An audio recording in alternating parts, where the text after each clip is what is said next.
That's that Dudley. Player one. I can make them put their hands to the ceiling. I can make you disperse cash for the feeling. Give it up. I ain't focused on nothing but cash peeling.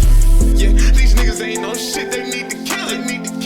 I'm geeky as fuck. Slim in the building. Really bout it. Big dog on campus. Yeah, I'm building. Checking for the chicken. Early morning kitchen. Ziploc ripping. Children of the corn. We ain't asking for permission. Long nights, hard work, all dedication. Even my bitch anxious, sparking up cause we impatient. Falling out with niggas, the more I'm on paper chasing. In my own zone, speedway and I'm private planing. Yeah, nah, I ain't complaining, just won't settle for that basic. Know the times changing, fuck getting it how these hoes gave it. Yeah, fuck niggas do fuck shit, that's how they play it. Yeah, sometimes all you got is your roots and your foundations. Turn it up a level, turn it up a notch. I was in the days when I got the guap.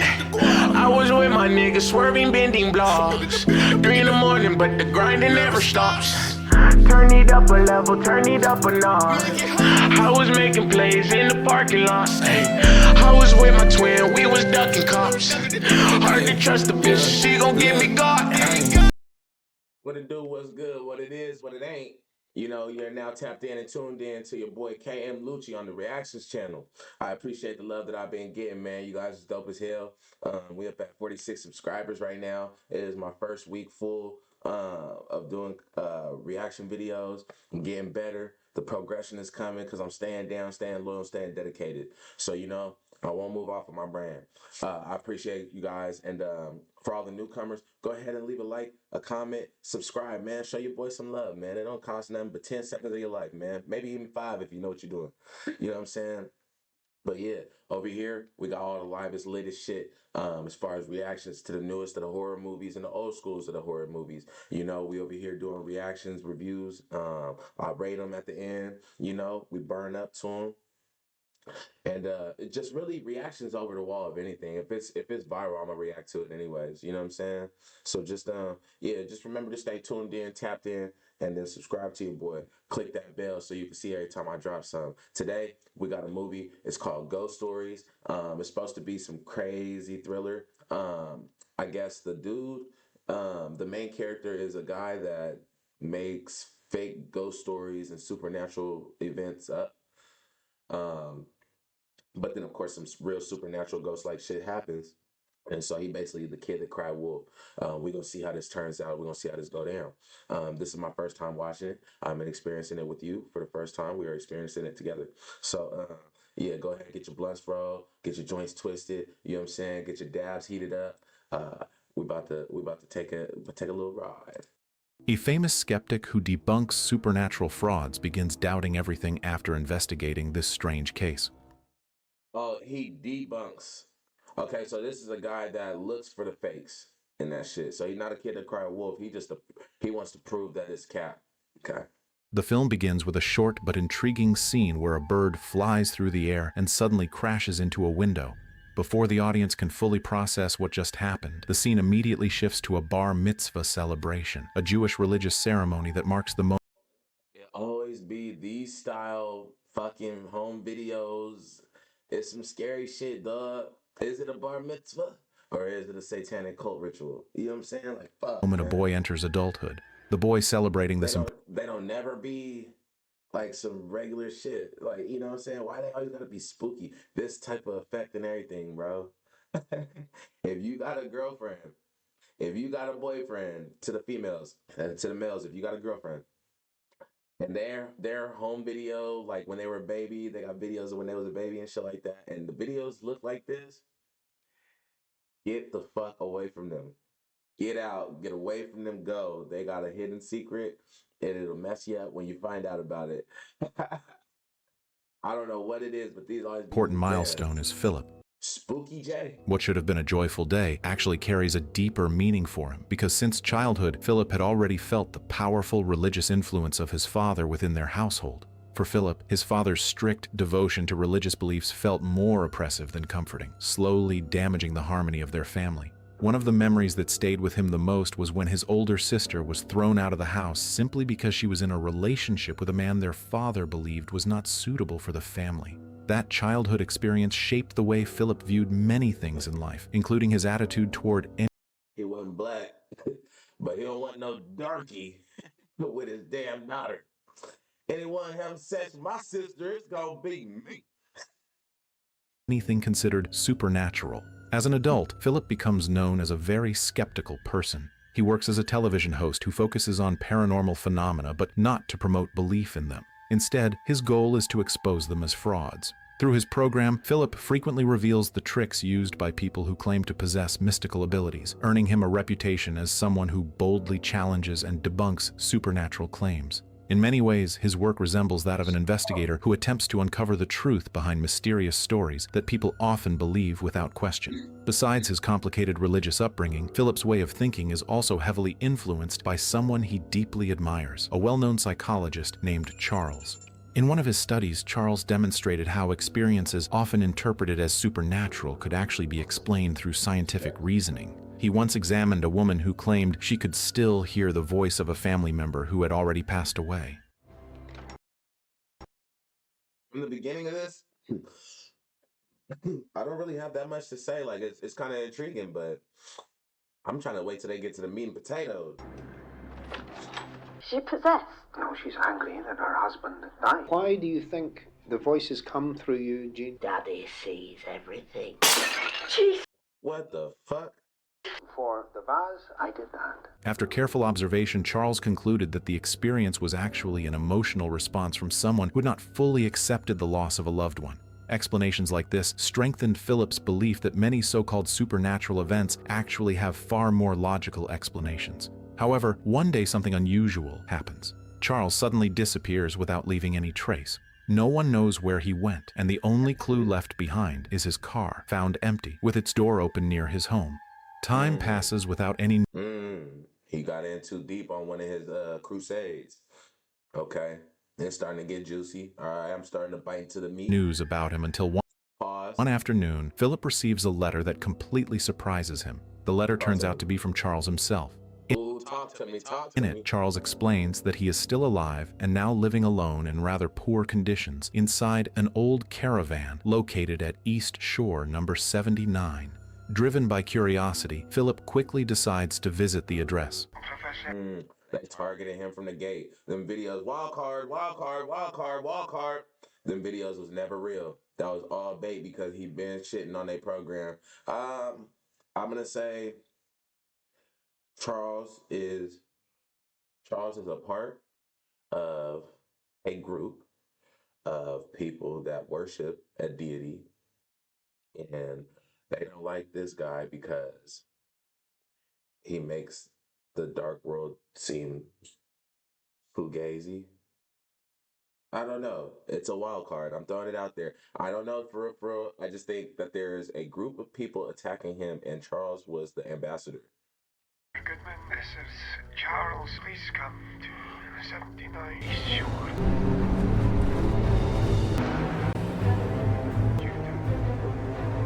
But the meeting he imagined would be warm and welcoming turns out to be quite strange. Instead of greeting Philip kindly, Charles appears cynical and even mocks the television work Philip has been doing. After that, Charles presents Philip with a challenge by handing him 3 mysterious cases that he claims cannot be explained logically. Charles even admits that these 3 cases are the reason he has started to believe that perhaps some things cannot be explained by reason and science alone. That shit messed him up. Look at him. He got the shaky wobble. Because of that, Philip is asked to investigate the cases and prove that they can still be explained rationally. Hearing this naturally confuses Philip. For years, he had known Charles as someone who consistently proved that supernatural phenomena were not real. Yet now, the same man seems to have changed his mind. Even so, Philip's curiosity eventually leads him to accept the challenge. This is where Philip's journey to investigate the 3 mysterious cases begins. Hello, I'm Philip Goodman. I know you are. I have seen your work. It's shit. It's like they feel disrespected if you try to scare them. They like, They're like, nah, nigga, I know where the cap is. You ain't gonna scare me. That shit crazy. Like, damn. They just like their mental won't believe. I'm shook about this one. Like, nah, nigga, no, there's a I know what they're doing. You know what I'm saying? Like, damn, bro. Three cases They to debunk it is disrespectful if you try to scare these niggas. and disprove it's all true. We couldn't explain three cases that haunt me. However, after Philip leaves the caravan, he briefly notices a mysterious figure wearing a hoodie standing behind Charles. After leaving the place, Philip is later seen sitting alone on Did you see it? A mysterious figure wearing a hoodie?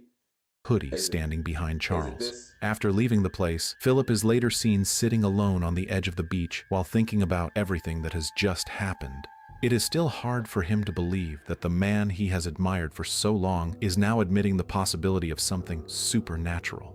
While lost in thought, his attention briefly turns to three teenagers not far from where he is sitting.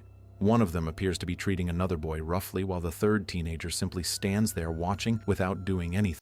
The fuck? Is he like trying to put a dead bird in his jacket? Not long after that moment, the You're a fucking nerd and no one likes you. investigation of the first case finally begins. Philip meets a man named Tony, a night shift security guard working at a healthcare facility in England. Tony.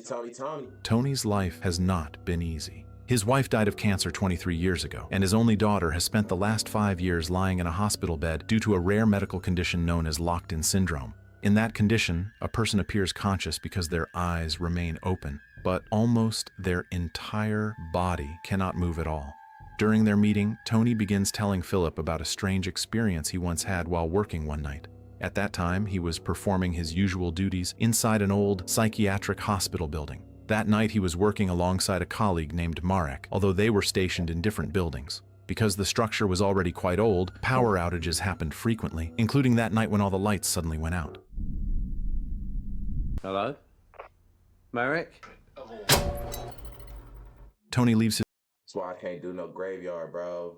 You got me bent. security post to restart the power generator. But when he returns to his post, the glass he had left on the table is suddenly near the door as if someone had moved it while he was gone. Tony Yeah, the supernatural. tries to ignore the incident and sits back down in his chair, but Weirdo, bro. That was my last day work. I walked out of work.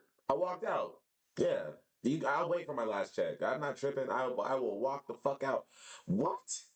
not long after that, the electricity goes out again. When he goes to check the generator once more, Tony notices strange scratches on its surface that look like marks made by 5 human fingers. Yeah, I didn't sign up for that part of that's not a part of my job. And it's fucking with my good well-being. I can't work here. Seeing that, Tony begins to I'm no longer. believe that someone might have sneaked into the building. He knows Marek is still in another building, so it clearly cannot be his co-worker. Feeling uneasy, Tony decides to check the patient ward. To calm himself a little, he turns on the radio loudly and asks Marek to stay connected with him through their communication device. After making sure the generator's running again, Tony walks through the dark corridor of the ward. To calm himself, he pauses in front of a patient room marked number 92 and lights a cigarette. Suddenly, Why are you the only nigga there? Like, where's your help? You don't got nobody to call? You don't got a walkie-talkie? You don't got nothing? A fucking cup with the string on it? Nothing? You out here dolo, electricity off. You see scratch claws on the fucking generator, power generator. That bitch out, blown out. And you still trying to be working? I'm not holding it down for none of y'all. I was gone. Tony is startled when he sees a young girl wearing yellow appear out of nowhere in front of him. He immediately checks his surroundings, trying to confirm what he actually saw. On one of the patient beds, he sees a figure he recognizes very well, his own daughter. The girl is sitting on the bed while slowly shaking her head. Tony cautiously walks closer, but when he finally reaches the bed, the figure he saw turns out to be nothing more than a cleaning mop. The situation becomes even more confusing when the electricity in the ward goes out again. Hell nah. And he's still there. Yeah, they got the right guy for the job. A dumbass. Tony walks There's no niggas in this movie. back to the generator to fix it once more, but this time he discovers that someone has deliberately damaged the generator cable. Growing increasingly suspicious, Tony begins checking the patient rooms one by one to make sure there is no intruder inside the building. Eventually, he reaches room number 92, and the door that had previously been chained shut now appears open, as if someone has just entered. Carefully, Tony pushes the door open. Inside the room, he finds a row of mannequins, neatly arranged. However, among all those mannequins, there is one that looks different because it is covered with a cloth and appears to be moving. Convinced that someone is... Are you gonna get a raise or something? You catch who's doing this, you're gonna get a raise? You're gonna get a precious medal? You're gonna get looked at as the bravest and most noble security guard ever? These niggas don't care about you, bro. You're irreplaceable. You're expendable. This is your life, P. Me? You got it. I'm gone. I was gone. Hiding there, Tony quickly approaches and pulls away the cloth. But when the cloth is removed, it turns out to be just another mannequin. Suddenly, the door behind him slams shut and locks by itself. Then from within the darkness, Tony sees his own daughter slowly walking toward him. The figure embraces him tightly before slowly inserting one of her fingers into Tony's mouth. Hey, you know what's funny? My daughter be doing shit like that. I'll pick her up, we'll have a little cute little father-daughter moment, and she'll do some weird shit like fucking put her hand all in my mouth or fucking try to like put her hand in my nose or something. Like, I'm like, what the fuck is wrong with you? My son, my son's like 2 months old right now. About to be 2 months, about to be 2.5 months, right? This little nigga, I don't know what he's gonna do yet, but his sister though, yeah, she will try to, nigga, like what the fuck is wrong with you, bro? That shit just crazy. Yeah, but fuck.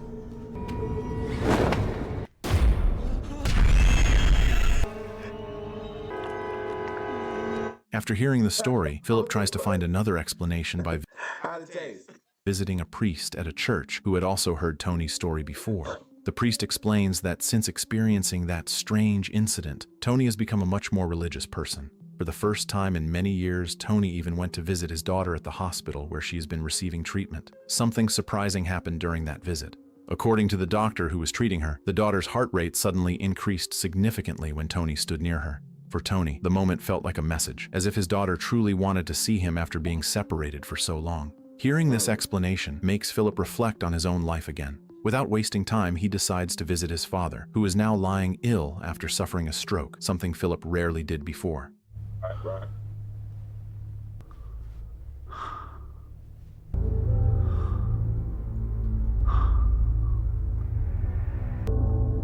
Oh shit, After completing the investigation of the first case, Philip moves on to the second case, which leads him to the home of a young man named Simon. When Philip arrives at the house, Simon's parents are standing silently like statues, almost as if they do not care about what is happening around them. While walking through the house, Philip notices an old photograph that feels strangely familiar. In the photo, 4 teenagers are standing near a small tunnel. While going up the stairs, Philip becomes confused because he does not know where Simon's room is located. At that moment, he briefly sees someone walking down the hallway wearing blue clothes. But a few seconds later, Simon appears and invites Philip into his room. The room is filled with drawings and photographs depicting terrifying figures such as demons, devils, and images of hell. That boy messed up in the head. You can see that. The air inside the room All in the grill. also feels very suffocating. Simon's behavior itself appears very strange. He explains that in the house it is only him and his parents, who rarely pay attention to his life. His older sibling has long been married and lives somewhere else, who rarely pay attention Look at that smile. Something wrong with that boy. to his life. His older sibling has long been married and lives somewhere else. Hearing that, Philip immediately remembers the figure he saw earlier in the hallway of the house. If there are really only 3 people living there, then who was the person Philip saw before? To answer that question, Simon immediately opens the door of his room and shows the corridor outside, which now looks darker than before and completely empty. Simon then closes the bedroom door again. But right after the door shuts, a knocking sound comes from the other side. Can you go away, please? We're trying to talk. Can you help me? I'll try. I'm not the same person that I was. It's wild. It's not the same. After the atmosphere becomes slightly calmer, Simon finally begins to tell the strange experience he once had. The incident happened one night when he was driving his father's car home along a road that passed through a forest. Simon had never told his parents that he had not yet passed his driving test, so that night he was secretly driving without permission. In the middle of the trip, his father called and scolded him for coming home too late. At that exact moment, something suddenly appeared in the road and Simon had no time to avoid it. The car he was driving hit something. When Simon got out to check what had happened, he was shocked because the figure he struck did not look like a normal human. The creature had a body shaped like a human, but its head resembled a goat. Terrified, Simon quickly returned to the car and drove away as fast as possible. However, not long after that, the car suddenly broke down in the middle of the quiet forest. The situation made No, he's marked. Bro, he's tormented. Simon panic even more because his phone had no signal at all. He tried walking away from the car to search for a signal until he finally managed to contact a towing service. Unfortunately, the help would only arrive about 40 minutes later. Trapped alone in the forest after such a strange incident, Simon could only return to the car and wait. But the tension of that night was not over because soon he felt that the figure he had hit earlier began to appear again and disturb him. Hello. Hello. National Breakdown. Can you give me the car's registration? Somewhere between 10 and 45 minutes, okay? 10 and 45, bro, they suck.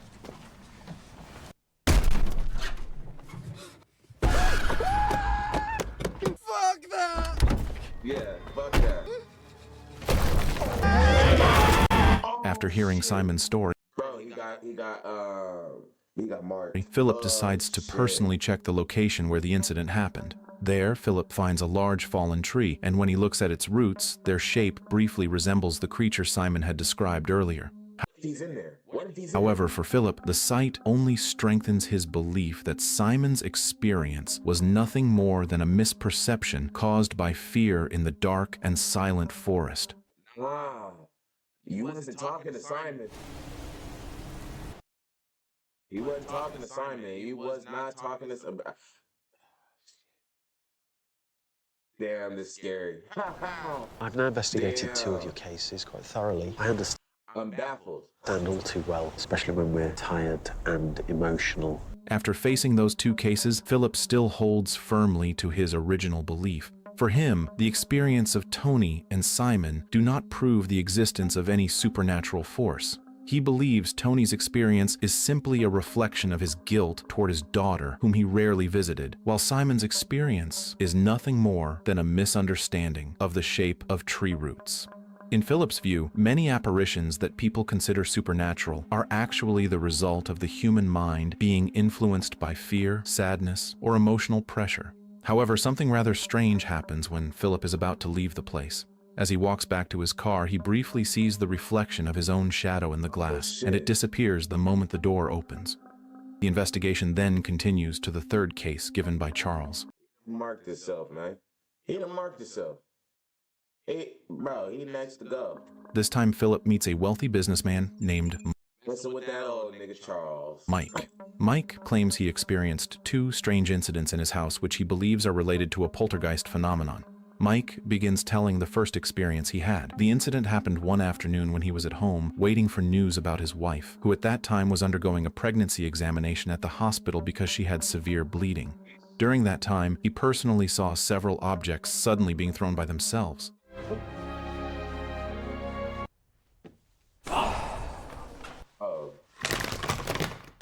While telling the story, Mike takes a shotgun, although it is still unclear why he is holding the weapon.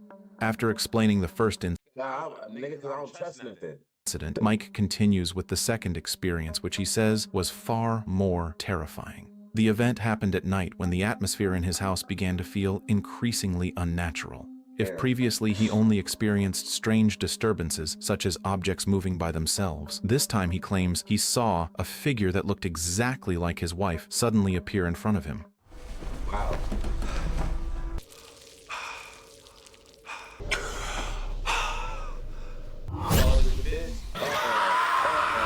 Mike then explains to Philip that earlier that same day he had received tragic news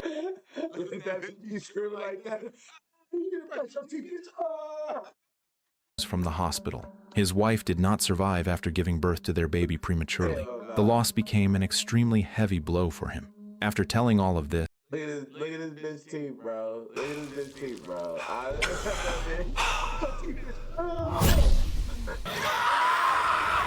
Mike then explains to Philip that earlier that same day he had received tragic news from the hospital. His wife did not survive after giving birth to their baby prematurely. The loss became an extremely heavy blow for him. After telling all of this, Mike appears desperate while gripping the shotgun he has been holding, and from his expression, it is clear that he is in a very fragile emotional state. In the end, Mike uses the shotgun to take his own life. After the tragic incident happens, Philip, overwhelmed with panic, immediately leaves the place and heads back to the caravan where Charles lives. Without wasting time, he directly accuses Have been like, bro, why you gotta fuck me up like that? You could have did this by yourself, Dolo. You gotta take me on the trip with you. I don't want to see that shit. I don't want to have to make the phone call. You know what I'm saying? You do that on your own time, mister. I did not come prepared for that. Charles of being behind everything that has happened since the beginning. I came to visit you and talk to you about something. You want to come and blow your motherfucking head off. According to Philip, the 3 cases given to him were most likely staged situations deliberately arranged so Charles could regain public attention and return to television. Philip even believes the entire situation is a scheme meant to ruin his reputation, as if Charles wanted to take back the popularity Philip has gained over the years. In Philip's view, the 3 cases are no different from the supernatural stories he has exposed many times before. But why he can't just believe that he's seen 3 people that's fucked up in the head? That nigga just domed himself in front of you. Did you call the police?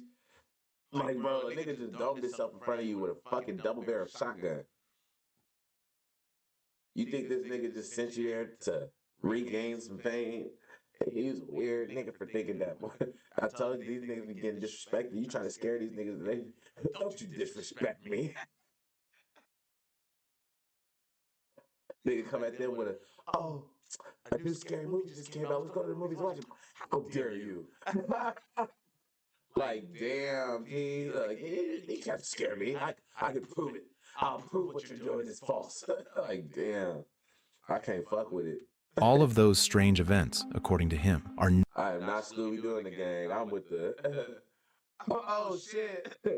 Something supernatural, you're not beating a ghost, bro. You're not... No pistol, no gun, no firearm, none of that is gonna beat a ghost, bro. Or beat a spirit, like an entity, bro. I'm sorry. Nigga, you try to shoot up Jeepers Creepers, nigga. You seen... Nigga... Fuck a ghost. You seen Mike Myers? You seen that Mike Myers? That Halloween nigga, the whole town came on that nigga. That nigga killed all them niggas, bro. You're not, a bullet ain't beating shit, bro. It's not doing it. I'm sorry. You gotta get ghosts. You have to do like who's trying to catch you and get ghosts. The fuck out the motion picture, nigga. There's no niggas in this movie. Nothing more than manifestations of fear, guilt, and anxiety from the people who experienced them. However, Charles responds to the accusation by saying that reality is not always the same as what appears on the surface. Before Philip can fully understand what Charles means, Charles suddenly tears off his own face. It turns out the face Philip has been seeing all this time is only a prosthetic mask, a fake layer of skin covering the real identity underneath. When the What's up with these niggas, man? What type of shit is that? Who thinks of some shit like that? layer comes off, Philip is shocked to realize that the person standing in front of him is not Charles at all, but Mike. The shock does not end there. Mike then tears apart part of the caravan wall and reveals that the entire room is actually just a fake set made from thin sheets of paper. Soon after that, Philip is forced into another space, and now he finds himself standing on a railway track. What the fuck? I'm lost now.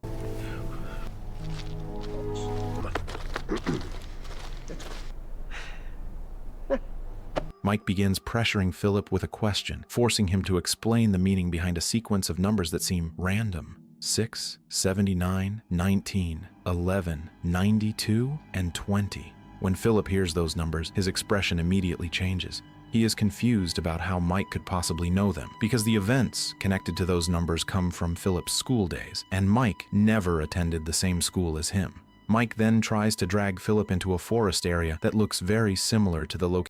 Wait, what? I'm not with this fucking equalizer shit. 12 plus 2 is 14 minus divided by 7 and divided by the. What the fuck did he say? Niggas over here playing Find a with sequence of numbers that seem random. 6, 79, 19, 11, 92, and 20. When Philip So those numbers. hears those numbers, his expression immediately changes. He is confused about how Mike could possibly know them, because the Why? events connected to those numbers come from Philip's school days, and Mike never attended the same school as him. Mike Oh shit, this nigga's in a simulation. then tries to drag Philip into a forest area that looks very similar to the location where Simon's incident previously occurred. Philip refuses to follow, but suddenly something extremely strange happens as the environment around him slowly changes. Philip now finds himself in a different place where two teenage bullies named Freer and Tom are standing nearby.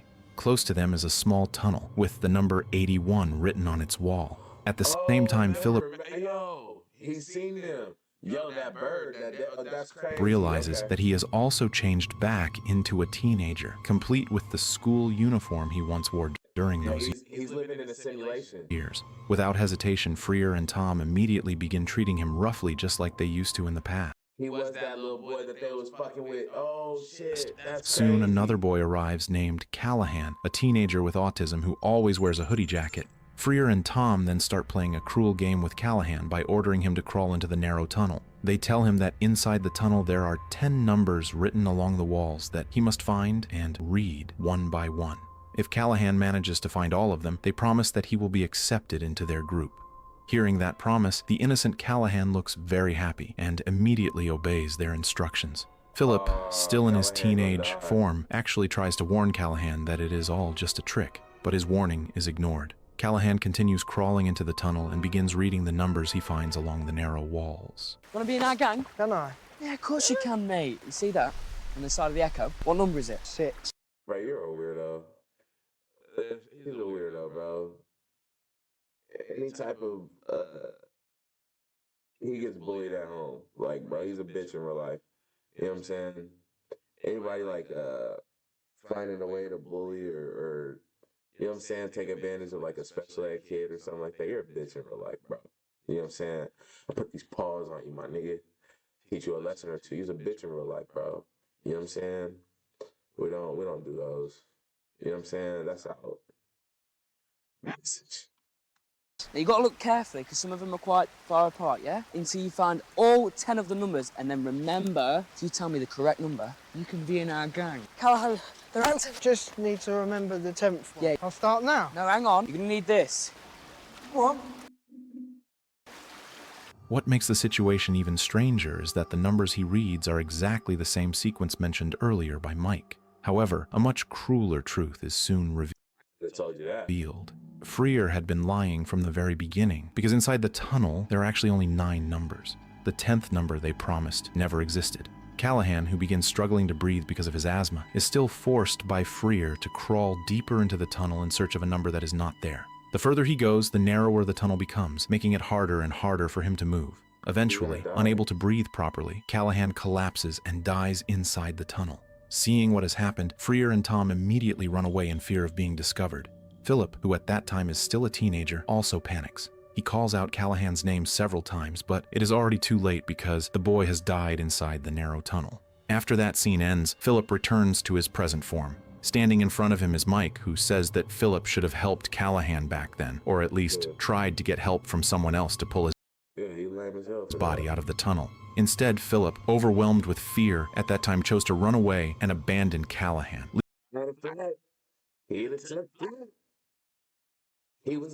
Leaving his body to rot inside the tunnel. Not long after that, the sound of a baby crying is heard. You left him to die in there, didn't you? What could I have done? Told someone? I wasn't the one who made him go in there. That's right. You did nothing. Mike then reveals that the baby is his child. What makes the situation even more disturbing is when the baby is suddenly fed using cat food. Before leaving the place, Mike says that all this time, Philip was never truly helping people from fraudulent paranormal practices. According to him, everything Philip has been doing is simply a way to escape from the biggest mistake of his life. That mistake was when he left Callahan alone inside the tunnel until the boy eventually died. Not long after that, the figure of Callahan appears again, now in a decaying state. The figure slowly walks toward Philip, and without saying a word, he opens the coat Philip is wearing. Behind the coat, it is revealed that Philip is actually dressed in hospital Plot twist. Philip is crazy as fuck, and he is in a mental hospital. clothing. Realizing this, Philip can only cry and beg for everything to stop. He keeps saying that he does not want it to happen again, which indirectly shows that this terrifying experience has already happened to him many times before. A moment later, Callahan, now appearing in a horrifying form, tears apart the environment around them, and it is revealed that the world they have been seeing is only some kind of artificial set. After that, Callahan drags Philip forcefully toward a hospital bed and inserts one of his fingers into Philip's mouth, a scene that closely mirrors the moment when Tony encountered About to bit that motherfucker off. the ghostly little girl in the first case. At this point, the major truth behind the Ugh. Stop touching me, nigga. story is finally revealed. Everything we have seen since the beginning of the film turns out to be nothing more than a dream experienced by Philip. In reality, Philip is lying in a hospital in a coma while suffering from locked-in syndrome, a medical condition in which a person remains conscious but almost the entire body cannot move. Philip was found inside his car in a weakened state after attempting to take his own life by locking himself inside a car filled with poisonous gas. The attempt failed, but it left him trapped in a comatose condition. Once this reality is revealed, many small details from Philip's dream begin to make sense. Every person appearing in the dream is actually someone present around him in the hospital. Tony, who appears as a night security This is good. Plot twist. Plot twist. guard in the dream, is actually a hospital janitor who often cleans the floor near Philip's room.